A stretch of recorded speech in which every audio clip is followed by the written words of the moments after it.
Et bonjour tout le monde, nous sommes bienvenue dans l'émission Humanitaire. Nous sommes en ce moment à Midoucéo, un centre de bien-être à Saint-Élix-le-Château, où nous allons recevoir tout le mois de septembre-octobre des personnes, des thérapeutes qui œuvrent avec le cœur, qui ont envie de transmettre leur savoir, leurs connaissances. Et aujourd'hui, nous recevons Nadine Denard. Bonjour Nadine. Bonjour. Merci d'être là.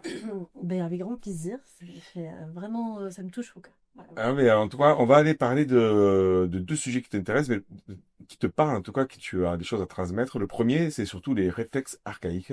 Oui. Alors, j'ai pris une petite note parce que c'est pas simple, en fait. Tu vois, en fait, c'est simple, c'est pas simple. On sait que c'est des réflexes qu'on a dès la naissance, Oui. qui sont essentiels à notre développement.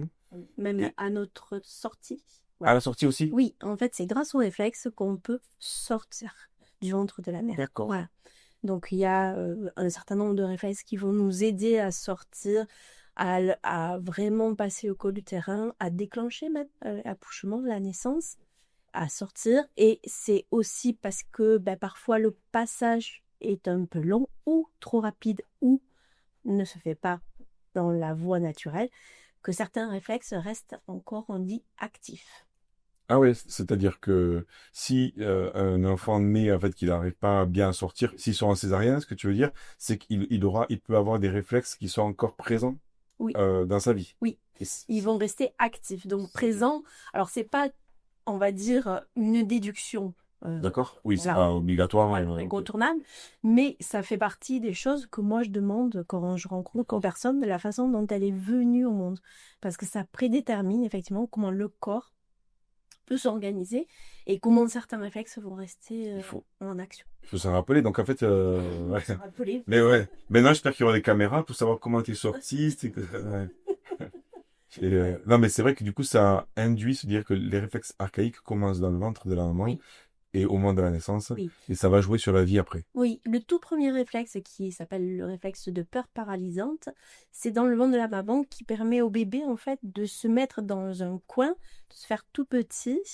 Par exemple, dans un déni de grossesse, ce réflexe après, quand l'enfant, il est très très fort parce que ça va être quelque chose que le bébé a maintenu très très actif pour se faire tout petit. Voilà. Et après, pouf, du coup, ils sont, voilà, il va se mettre plein de choses en place autour de ça. Et comment? Et donc, toi, par exemple, aujourd'hui, quand tu es thérapeute par rapport aux réflexes archaïques, enfin, ça consiste à quoi, en fait, en général? Alors, moi, j'ai envie de raconter un petit peu mon histoire aussi autour de ça. Comment j'en suis arrivée là, puisque je suis psychomote de formation et je suis pas aussi psychomote pour rien. Moi, il y a eu des événements importants dans ma vie qui ont fait que mon corps, il a été mis alors un petit peu à mal, c'est-à-dire déjà ma naissance, de la façon dont je suis arrivée au monde, mais également à 4 ans, j'ai eu une clavicule qui a été cassée. Et donc pendant un mois, je me suis retrouvée avec mon bras droit, qui Ah était oui. le bras avec lequel je me servais, qui commençait à se latéraliser, voilà, qui a été immobilisé. Et il a fallu que je compose avec ma main gauche. Et à 4 ans, c'est au moment où que la latéralité se met en place. Et elle évolue encore, hein, mais c'est venu marquer quelque chose, là, déjà dans mon corps. Et puis à 8 ans, j'ai eu un gros accident de voiture qui a fait que j'ai vécu une expérience de mort imminente. À cette époque-là, on ne savait pas. Voilà, moi non plus. Et mon corps s'est figé très très très fort. Et en fait, j'ai eu tout un tas d'examens à la suite de ça parce qu'on ne comprenait pas pourquoi j'avais cet état de crispation très fort à l'intérieur de moi. Et puis j'ai vécu comme ça, en fait, pendant des années et des années. Et puis voilà, j'ai fait des études qui m'ont amené à faire psychologue. Voilà. Et puis je suis arrivée vers la psychomotricité et pour moi, ça a été un champ de révolution. C'est-à-dire que mon corps, qui n'avait été touché que par le médical, tout d'un coup, j'ouvrais la porte de on peut vivre différemment, on peut faire des choses parce que j'ai pas fait de sport durant mon enfance, tout a été bridé au cas où. Voilà. Mhm. Merci. Voilà.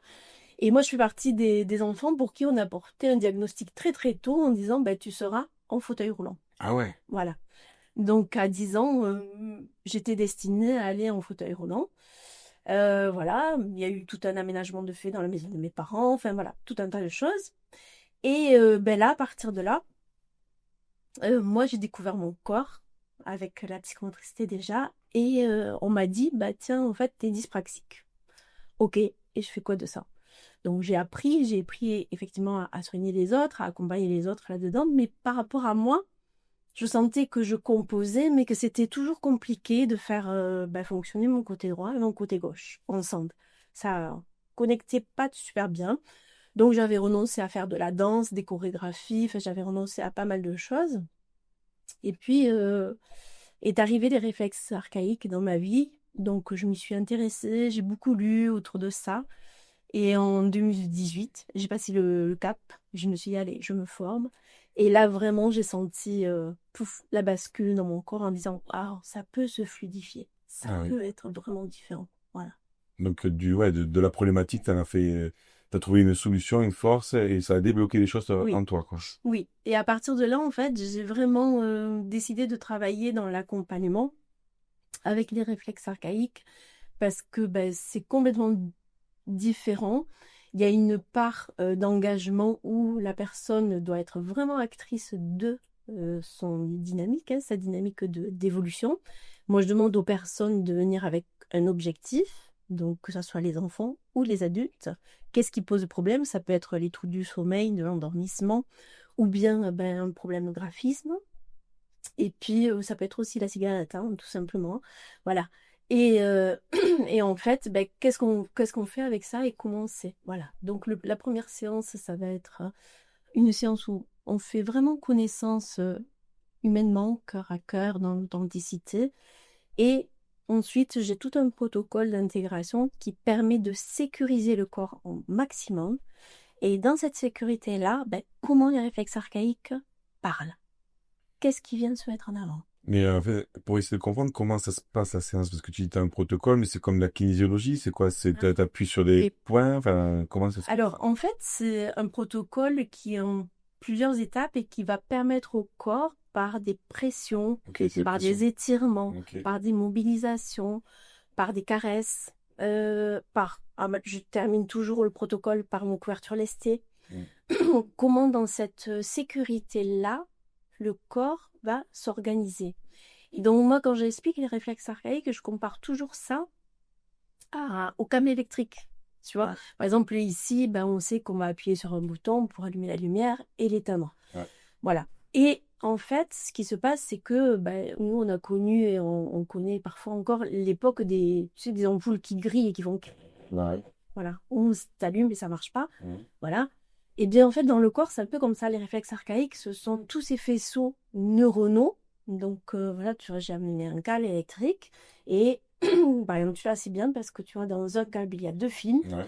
et qui peuvent vraiment venir sur une connexion et permettre de faire. Et en fonction de l'intensité de la connexion neuronale et de l'électricité qu'on a dans le corps, eh bien, ce câble-là, il peut être en surtension ou en sous-tension, ou bien être correctement calé, et c'est bon, ça roule.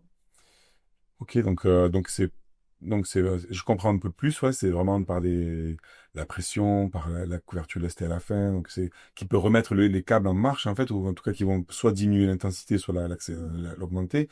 Et tu as dit tout à l'heure, en fait, que les gens peuvent venir te voir pour des addictions, tout ça, mais enfin, c'est autre chose, enfin, il y a encore d'autres choses que les réflexes archaïques qui Non, empêchent on a de... des Alors, bien sûr, les réflexes archaïques, eux, en soi, ils sont une composante de nous et de notre environnement. Mhm. C'est-à-dire que travailler que sur les réflexes archaïques, ça va marcher 1 mois, 2 mois, et puis donc voilà. On va revenir sur un câblage qu'on a pu avoir pendant des années et donc avec une hyperexcitabilité, par exemple, du système nerveux. Par contre, si on considère autour de ça la façon dont on mange, la façon dont on dort, les heures où on va dormir, à laquelle on va dormir, mais la durée de notre sommeil. Si on va la quantité d'eau, tu vois, qu'on boit par jour, Ouais. la façon des chaussures avec lesquelles on marche, Mm. la possibilité de s'offrir des expériences aussi à l'extérieur, de sortir, pas être sédentaire devant la télé, devant l'écran. On sait les effets délétères que ça peut avoir. Voilà. Donc, si effectivement on prend tous ces écofacteurs et qu'on les modifie en même temps qu'on intègre un réflexe archaïque, ce chemin-là, cette nouvelle connexion neuronale, hein, en fait, qu'on va mettre, hein, ça va être vraiment, il va pouvoir s'installer de façon durable et changer le comportement d'une personne. Ok. Voilà, complètement. Par rapport si on prend par exemple, on va prendre la cigarette, ok, comme exemple. Pour terminer, au lieu d'avoir ce réflexe, ça sera un autre. Mais je peux. C'est celui-là, non, je parle. Non, mais c'est celui-là. Un réflexe, non, c'est quoi? C'est un geste. On est sur Voilà. la succion et Ok. si on est sur le réflexe de venir vraiment mettre, Faire le geste. voilà, ce geste-là, qui à la base, la succion, il est dédié à prendre le sein, Ouais. tu vois, et puis le bébé va prendre le sein dans les mains. Et en évoluant, puisqu'il y a plusieurs étapes d'intégration dans le réflexe archaïque, ensuite l'enfant, il va venir et puis il va aller chercher les objets et les mettre à la bouche. Ok? Eh oui. Voilà, donc ça c'est un réflexe d'évolution et d'intégration. À un moment donné, ça s'arrête. On met pas tout à la bouche. Et c'est souvent parce que ça s'arrête pas, mais parce que la vie, en fait, hein, il peut y avoir la susu qui va être maintenue au-delà des 6 mois. Ça peut être un événement stressant dans l'enfance, la première enfance, qui va faire que, hop, on va continuer à mettre les choses à la bouche. Donc après, ça se traduit par je me ronge les ongles, ça se traduit par je suce les bracelets ou le t-shirt ou voilà, n'importe comment. Puis après, ça va être je mets des chewing-gums à la bouche, ça. Et puis, si la cigarette passe par là, hop, je T'arrêtes reprends. pas. Voilà, tu t'arrêtes pas. Donc, arrêter de fumer, c'est chouette. Et souvent, en fait, ce que disent ceux qui ont peur, les femmes, ou plus que les hommes, c'est après de grossir. Et c'est tout à fait vrai parce que si on n'arrête pas ce réflexe-là, on va avoir constamment envie de mettre les choses à la bouche. Et ce réflexe de succion, est pareil, il est hyper actif. Donc, c'est important de venir désactiver là. Donc, c'est vraiment un protocole d'intégration, des petits exercices à faire à la maison tous les jours pour que tout ça, ça se calme et ça redevienne quelque chose qui est plus conscient et plus maîtrisé. Voilà, tout simplement. Mais merci Nadine pour cette explication des réflexes archaïques. En tout cas, on peut aller encore plus loin en fait sur le sujet. Oui. Il y aurait plein de choses à débattre. Donc, si on veut, si vous voulez prendre rendez-vous avec Nadine, il y a les coordonnées en dessous. Oui. Tu reçois ici à à Médoucéo. Ensuite, je suis un peu nomade, moi, donc je travaille dans plusieurs endroits. Je suis également formatrice. Et en fait, j'intègre les réflexes archaïques dans pas mal de stages que je propose. Il y en a un pour les enseignants en ce moment. Je fais réflexes archaïques et biodanza aussi parce que c'est quelque chose qui est super. Donc voilà, faut suivre mon fil d'actualité. Ok, donc on mettra ton site internet et il y aura tout dessus et tes réseaux sociaux aussi si jamais on veut te suivre sur les réseaux et prendre rendez-vous avec toi. Oui. Eh bien, merci Nadine on te retrouve dans une prochaine émission. On va parler de Misa. Oui, Voilà. exactement. Bon, à très vite et Passionne. bon voilà. En tout cas, si ça vous a plu, n'hésitez pas à partager, à liker, commenter. Est-ce que ça vous parle des réflexes archaïques? Est-ce que vous aussi vous avez envie de regarder comment arrêter un geste qui vous pollue la vie? Eh bien, vous prenez rendez-vous avec Nadine ou alors commentez et partagez la vidéo. Ou un comportement. Ou un comportement. Voilà. En attendant, merci et viva la vida!